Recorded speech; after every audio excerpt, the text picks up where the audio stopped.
So in 2 months, I already got 1,000 subscribers, right? Which is unreal. Huge.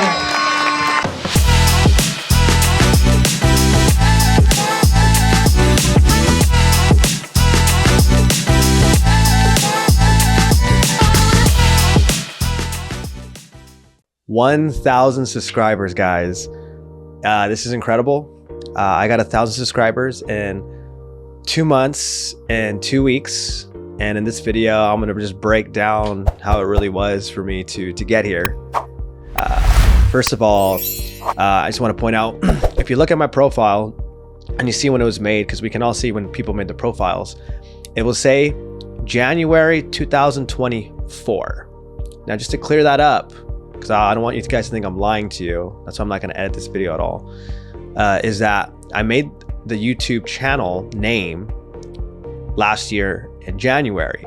So I just had a mental breakdown December 2023, and I had this revelation that if I don't quit my career and leave the country, I'm going to hurt myself. So, you know, I got had a mental breakdown due to me trying to save the world by being the hope dealer, speaker, motivational speaker.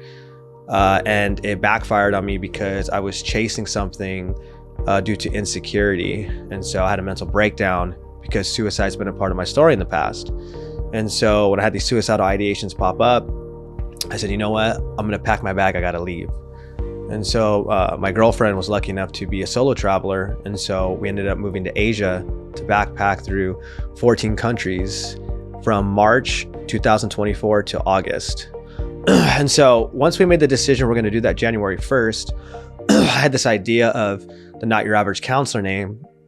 So I said, I'm gonna make the channel name just so nobody can take it. So that's why it says it was there. And then in March, I ended up taking off for 6 months, got back in August. And then I decided, because of my backpacking trip, I was like, you know what? I'm gonna start a YouTube channel. I'm gonna invest my money into a studio, build it in my room. Because that's the only way someone like me who has ADHD is gonna be able to get through it. So from, what was it? From, let's see, it's August, September. So from October 2024 till December was when I started going, okay, if I'm gonna do this YouTube channel, I'm gonna have to really plan ahead because my ADHD, and I don't want to do something and not be consistent with it. So what I did was I invested money into buying my own camera equipment. I bought a Sony 6600. I bought a 30mm lens for it. And then what I bought was I bought a camera light. And after I had that, I talked to my girlfriend who knows how to design. I said, I want to build a studio in my room. So, but behind me, what you see is I'm a Dragon Ball Z fan. So I got 2 pieces of art that I found online randomly. Those lights up there, I saw at my girlfriend's house, she had one, put those up there. These LED sticks back here, I saw somebody in the past have those in their podcast studio. So I bought 2 of those. And then the wallpaper in the back was just wallpaper I found on Amazon. And my girlfriend helped me put it up. And then I bought a desk that you can't see in front of me. So it's like an L-shaped desk. And that's where I have my computer. Right above right here is I mounted lights. So the light's always there. In front of me, my camera is always mounted on a tripod that stays exactly where it's at. And then right in front of me, you see a mic. So it's a Shure mic. It's about 150 bucks. And then I have a Zoom box recording right in front of me. And so I built this studio in my room. And then as I built the studio in my room, I had to get content. So what I was gonna do was, in the past, I did some talking head content. That's why some of my videos, it says Hope Dealer Fausto on the top, because it was my old name that I used to use. So I had about maybe like 60 to 80 clips of talking heads already from old videos, right? Shot at a studio, so it looked nice. And so I had those saved on my iPhone. So I said, I can always reuse these, okay. And then from that point, I shot maybe 30 clips right before I left to Asia, just randomly killing time. And I didn't use those, so I had those saved. So I had about 90 clips. And then when I was in Asia, what I did was I made about 40 quotes, like images. And so I had that basically saved in my phone. But I was like, that's not enough. I want to make sure I have enough for a whole year. So from October to December, I found a studio in LA. And basically what I did was I would write questions down just throughout my day naturally. Like, what would somebody want to ask that I can answer? And so I was able to come up with a little over 100 to 200 questions. And then I had my girlfriend ask the question and I answered it. And so in the studio, I brought my camera, rented a camera, and I recorded a bunch of questions a bunch of me answering questions. So did that, stocked up on that. And then I had podcasts I've done in the past. So what I did was I would go find them, download them, and try to make quick clips of them just to have different content. And after I got that, what I did was I invested into buying myself a brand new Mac. It's called the M2 Studio. So I was editing all my own videos, and that takes a lot of time. And so I needed to buy a computer that was fast, because when it's lagging, it makes me want to give up.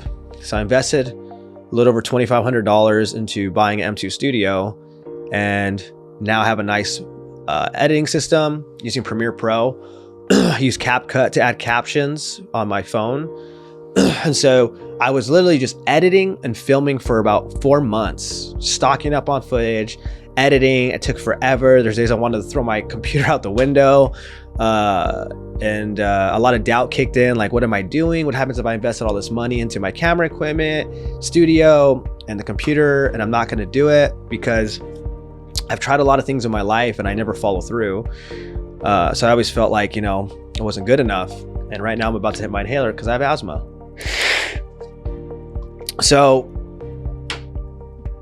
that's good. So I'm getting all this footage, I'm editing it, facing this doubt. And then I had to, I had a buddy of mine who did my photo shoot, which is that clown thing you saw, right? I have a buddy who's good at photography. So I hit him up. I hit up my friend's wife to do the makeup. And then I have another friend that does my design stuff. So he created the banner that you see on like my social media platforms, and use them because I don't know how to do that stuff. And then when I was getting ready to launch my YouTube channel, this is what happened. So December something, I launched my first channel, or I put my first video out called My Testimony and Why I Made This Channel. Now, my plan was to release that video January 6th, but I got interviewed on Soft White Underbelly. If you don't know what that is, it's literally the #1 YouTube channel in the world for storytelling. So they have over 6 million subscribers, but his videos are getting millions and millions every time. Like, it's legit, it's not fake. There's been some celebrities on it, crazy stories on it. And so I got on it, and when I was like, oh crap, like this is probably the biggest interview I've ever had in my life. I probably should have my YouTube channel ready, but this video is gonna come out maybe in December, and my YouTube channel doesn't come out till January 6th. So I recorded my testimony right away in my room. I was editing it, using Envato for B-roll, Envato for special effects, and YouTube to research how to edit stuff. And I put the video out, and luckily when I put the video out, I think that Soft White Underbelly dropped maybe like a week after. So what I did was I went on that episode on Soft White Underbelly. It's under The Hope Dealer, if you want to check it out. And I was commenting on every single person that commented on it. I'm talking 500 plus comments. I was responding to people. So when they see me respond through my YouTube page, I wasn't trying to promote my page because I don't want to do that, but at least they saw me respond. Maybe they will click my page and subscribe. So that was the first thing that started happening. And then what happened was, now I'm getting ready for my channel to drop. So I actually did this big speaking engagement, and but my channel wasn't out yet. So I was just letting people know I'm launching a channel, let people know. There's about 700 people there. Again, doesn't mean anybody's gonna actually do it. That's something I've learned. Just because there's a lot of people somewhere doesn't mean they're all gonna check out your channel. So I was putting the word out there, letting people know. And then I was letting people know on social media, I'm gonna drop a YouTube channel. So what I did was, the first drop January 6th, I dropped 3 videos. Why? Because I've heard some people say to drop multiple videos, so people have things to look at when you drop instead of one. So I did a codependency video, addiction video, and trauma video. I film those in my studio, edit them myself, and I use ChatGPT to help me out with making my descriptions clean. I did hashtag research, and I would help with the titles by just asking ChatGPT, like, which one would, go viral, what is good, because I'm really bad with grammar. And then I use Canva to design my thumbnails. So on Canva, you can actually go to YouTube thumbnails, look up templates, and then just get creative with the templates and start creating them yourself. So I had my buddy that did my photos do a photo shoot of me making expressions like, right? A ton of them. And I would wear different outfits. I brought about a couple outfits, did that. And then you could bring those in, take out the background on Canva. So I was just doing that. And that's frustrating too. Sometimes it would take hours and days to describe or to design a thumbnail for me. But I'm trying to help myself just do it. I try to not overthink it because I'm an overthinker. So if I say if it's 80% good, just post it. So I dropped those 3 videos out.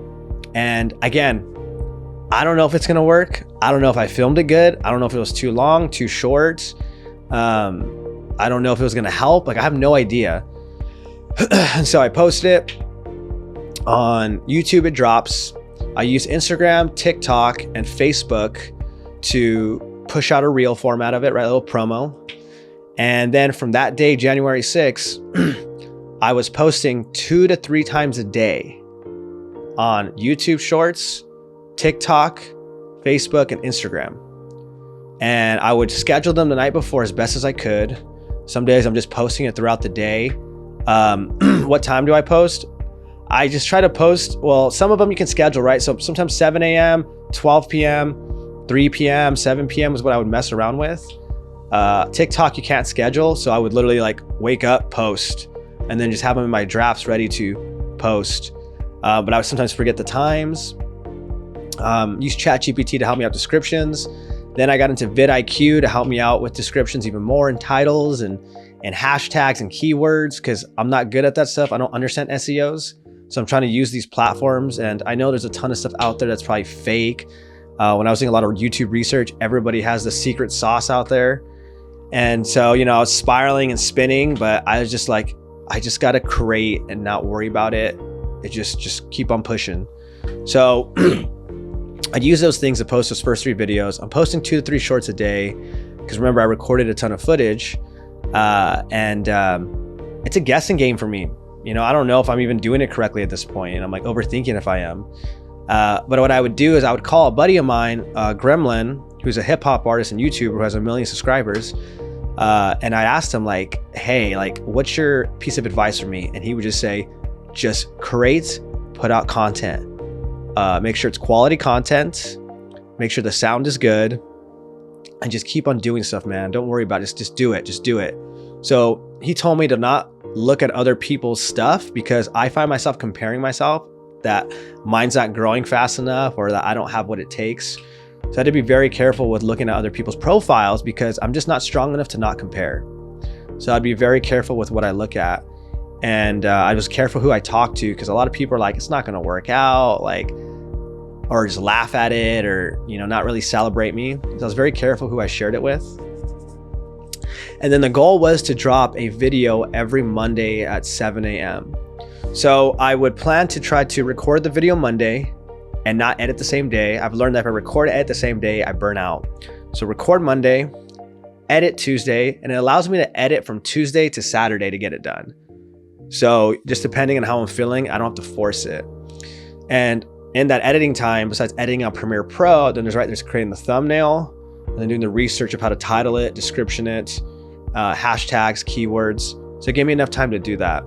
So I would drop a long form video on Monday, and it wasn't getting that much traction or wasn't getting that much views, but I got to understand, I was telling myself, I just started. So don't worry about it. Just post. And so I was doing that in January, every month, Monday long form, 2 to 3 reels on every social media platform. And then what happened was I had my first, I guess, big view YouTube short within like the first couple weeks. It got 5,800. And so for me, I was kind of like, whoa, okay, that worked.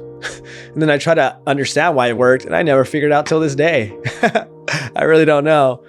And then what ended up happening was the soft white underbelly got reposted on Facebook, and it got like, I think it's at 900,000 now views. So that I went to Facebook and I was commenting on thousands of comments on that one. Again, not trying to promote my page, but just commenting. And some people would follow me on Facebook, and I would hope that because they follow me on Facebook, they would see my YouTube channel. So what I started doing then was I started messaging anyone who followed me on other platforms that I have a YouTube channel. If you like my videos, you can check out my link in my bio for more. I wasn't trying to like, sell them anything, just in a way like, hey, if you like my content, because you already followed me, maybe you could check out my YouTube link. So I'm just sending out messages, anywhere from 10 to 100 a day sometimes. Try not to burn out. And I don't know how much of it worked. Wasn't really paying attention to comparison, but I would do that right before I go to sleep. And then what ended up happening was on TikTok, probably in February, going into the second month, I had 2 TikTok videos go pretty viral. One is now at like 730,000, and the other one's like at 250,000, maybe a little less. And so that was cool because I started commenting on everybody and then messaging people too that have a YouTube channel. And so that helped too. And then I had another short go get 20+ thousand on YouTube. And I learned that I think when the YouTube shorts do pretty well, I think it's easier to kind of get them to subscribe because on the same platform. So that helped as well. And then I just kept on posting, right? And then I had one long form get, and not a lot, but for my long form, it was my most. It was like 400 and plus views, like pretty quickly when it dropped. And I was like, holy crap, how did that long form one get a lot of views? And I don't know why it did or exactly, because I tried kind of implementing the same technique and and it didn't work. The next week in my next video, I actually got one of like my less views, but I just try to remind myself, just keep on posting. And I just kept on posting.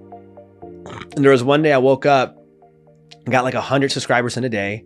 And I think the next day I got another 100 subscribers. And like the next day I got like 80, and I was like, whoa, like this is pretty crazy. And then it slowed down, and then maybe 20, 10.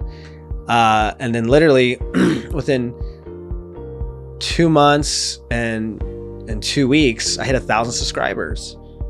It was crazy. It really was. I'm still in shock that it happened that quickly. I think right now I have 1,070, maybe more. So I'm like, oh, I got like another 70 after that. Like that's crazy. Really quickly too. And that's kind of how it's been going, like I'll be honest with you, like I'm still in doubt that it's gonna work out more than this. I'm shocked it got this far. I still have trouble when I record my videos. I get frustrated. Sometimes I don't want to record. Sometimes I feel like it's stupid what I shared. I'll get some comments that are kind of negative sometimes for what I'm saying, and I gotta try my best not to let it affect me. I have to be very careful. This is something for you guys to learn too if you want to do this. Like I had to learn to really protect my time. Like I can't say yes to certain things and hang out too much because it takes a long time to build a YouTube channel. And if I don't manage my time wisely, then I won't put out a time when I want to. And so I have to be very careful with that. I'm home a lot now in my room editing. I had to hire a videographer, one of my buddies, because there's certain things I just couldn't do. So I have to invest money into that. I had to buy 2 new lenses. I had to buy a 16mm for my room for this. I had to buy a zoom lens for skits that I wanted to make and just certain techniques. And then, it's sometimes I got to rent different spaces doing things. And, there's times where it's a lot of work, guys. Like I'm sometimes up till 2 a.m. There's days where I got a video shoot for like 5 hours and then I got to edit it, which can take days. But again, like it's like, I guess what I wanted to say for you guys, if you're trying to create a channel, dude, like just be yourself, find how to have fun. So here's something I want to share with you guys. I'm not creating for you guys. I'm creating for me. And then if it helps you, that's a plus. Now, what I mean by that is I learned that I try to always help people first, but then I burn out. I want to give up because I feel like I'm losing myself. And so being able to create for myself was a boundary, because if I do it for me, then I can make this like a long-term journey for me, because I'm not going to care so much about if people like my video, commented on it, or how many views or subscribers I get. I still care because, you know, that's just a part of this whole world. You got to care a little bit, but I don't want to care too much where it sucks me in and I lose myself. So that was something I learned I had to do. So it's protect my time, create for me. Also, like, I learned that like commenting and responding to people, like I love it. I love responding, especially the YouTube ones, like to people's comments and stuff. But, you know, building that community, showing people you're real, being honest with them, validating them, writing back, asking questions, getting engagement with it. And I try to my best in these videos, like not trying to be somebody else. I've shared my trauma. I share what I'm not good at, that I'm insecure. Just trying to be honest with you guys, to know that I'm not better than you or anything like that. Build that relatability. Do research in a sense of like how to get better with each video, with each edit, creating the hooks, how to not say so much in certain aspects of it. Adding value, I think, is a key thing. Like, why should someone watch your video? I think is something to ask yourself. Trying to add value to people's lives. Thumbnails, create a good thumbnail, because we see the thumbnail first and then we read the title. And I learned that because I was paying attention to how I was doing it. So getting good at that. Hashtags, I don't know if more or less is better. I still don't know. I'm still trying to figure that out. And, you know, sound is very important. I'll tell you that right now. Like this, get your sound right, because it does matter. Equipment wise, I'm the type of person where I want a nice looking camera, at least for nice quality. So you could spend, for this one I got, I think it was like $900. Maybe you could find something less. And then, yeah, it's been a wild journey. It's been a wild journey of doing this on top of, you know, I still have life going on for me. The thing is this, like, I think if you live what you're trying to put out, it's a lot easier. As you'll see in these videos, like you see me, I'm speaking at churches, I'm speaking at schools, I'm speaking at influencer events, I'm being interviewed on podcasts and YouTube channels and magazines. I'm donating my time. I carry my QR code on my background on my iPhone to embody it. I try to put flyers in places that they allow me, like gyms and churches and treatment centers. And collaborating, I think, is a key too. Like, so Gremlin, I'm gonna collab with. You'll see me collabing with a UFC fighter that I helped. And I'm always just trying to find ways to work with people. I think that's a good way to get there too. And you know, it's been a really cool journey. And I'm just thankful for all you guys. And I hope you guys, I want to start a YouTube channel, that you do it. There's nothing special about me. I just trying to figure it out. It's just consistency, good quality videos, research, get better, and find people who believe in you. I think that's the key. It really is the key. Like, when people give like these secret formulas to me, I just go, I don't even know if there's a secret formula. I'm just trying everything. And sometimes it works, sometimes it doesn't work. But I think consistency is the key, and really understanding that this is going to take a while and not short term. And don't compare your success of growth to other people.